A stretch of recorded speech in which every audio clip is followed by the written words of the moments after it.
cockatiels, and you also have Cockatiels. For cockatiels. fuck's sake. Cockatiels.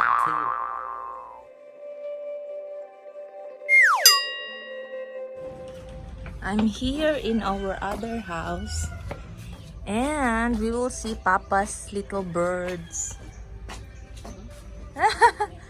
Lah, tambo kasi mo limukon pa oy. We have this little mokmok here. Pigeon, a little pigeon, and Papa has cockatiels. And he's feeding his cockatiels. Hello! Hello, kagwapa! Settle down! Wala, nagsadlok mo siya sa kuha pa.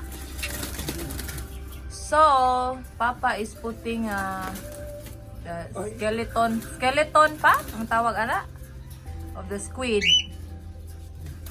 This is sold in town. How much pa? 100. For 100 pesos, the skeleton of big squids. Hello guys!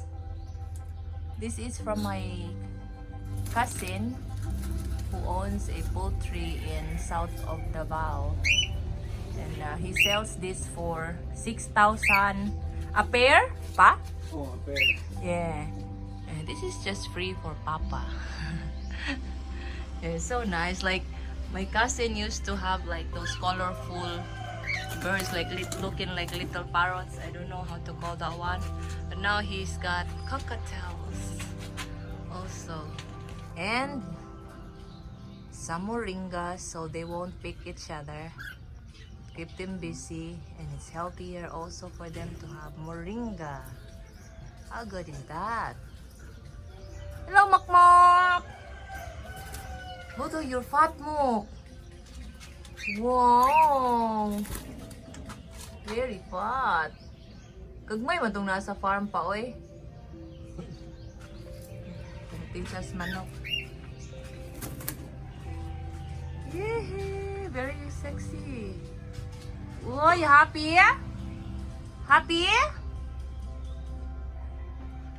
Happy? Talk